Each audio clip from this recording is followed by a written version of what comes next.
Part of being a Unitarian Universalist has meant standing up for what you believe. One of those who did that in this century was James Reeb, who was martyred during the marches in Selma. And only recently had we found a recording of the eulogy that Rev Martin Luther King Jr. gave at his funeral. I'd like to read from that now, because I think no one can argue that King's words are some of the most eloquent spoken by anybody ever. James Reeb was murdered by the indifference of every minister of the gospel who has remained silent behind the safe security of stained glass windows. He was murdered by the irrelevancy of a church that will stand amid social evil and serve as a taillight rather than a headlight, an echo rather than a voice. He was murdered by the irresponsibility of every politician who has moved down the path of demagoguery, who has fed his constituency the stale bread of hatred and the spoiled meat of racism. He was murdered by the brutality of every sheriff and law enforcement agent who practices lawlessness in the name of the law. Yes, he was even murdered by the cowardice of every Negro who tacitly accepts the evil system of segregation, who stands on the sidelines in the midst of a mighty struggle for justice. So in his death, James Reeb says something to each of us, black and white alike, says that we must substitute courage for caution, says to us that we must be concerned not merely about who murdered him, but about the system, the way of life, the philosophy which produced the murder.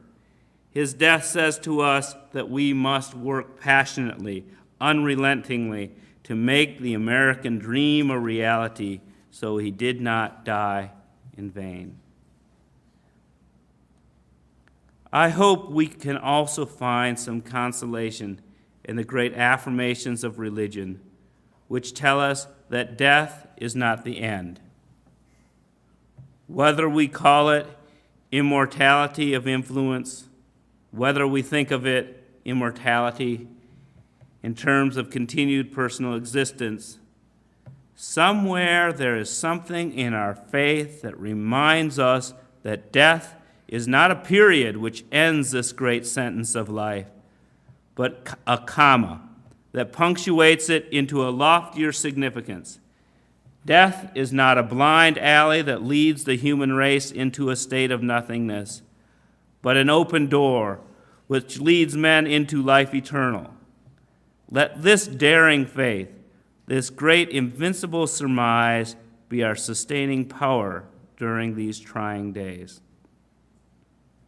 I say in conclusion, the greatest tribute that we can pay to James Reeb this afternoon is to continue the work he so nobly started, but could not finish because of his life. Like Schubert's unfinished symphony was cut off at an early age, we have the challenge and charge to continue.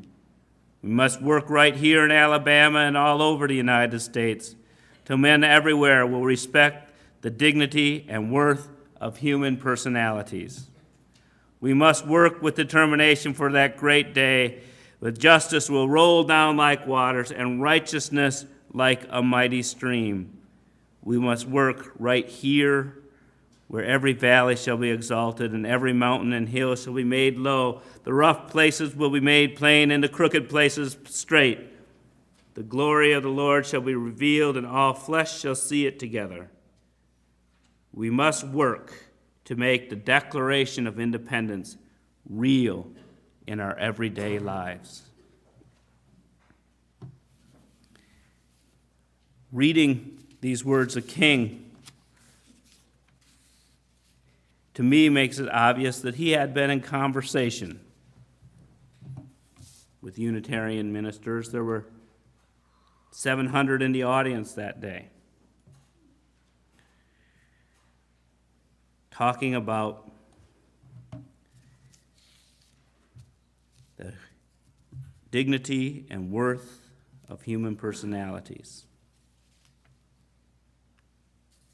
This month we celebrated 50 years of Unitarian Universalism in this place. This year, since I've been here, we have experienced the deaths of those who have figuratively and literally built this building and this community. We have a place that we set apart on this wonderful piece of land that we have. A special place called our Memorial Garden. Later in the day, we will walk down in that garden and silently remember not only those whose names are on the plaques or those whose ashes have been scattered, but everyone in our life, everyone who has helped us become who we are today.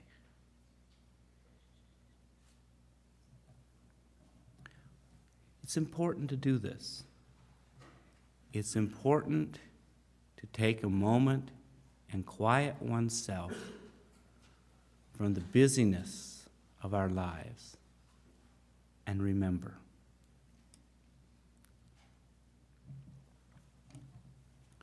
So after we extinguish the chalice, and after we say our closing words, those who wish to and those who are able are asked to come row by row and take a flower and proceed out the store, and we'll walk along the garden path, and it makes a loop, and we'll stand in that circle and complete today's service. At this point, we'll extinguish the flaming chalice.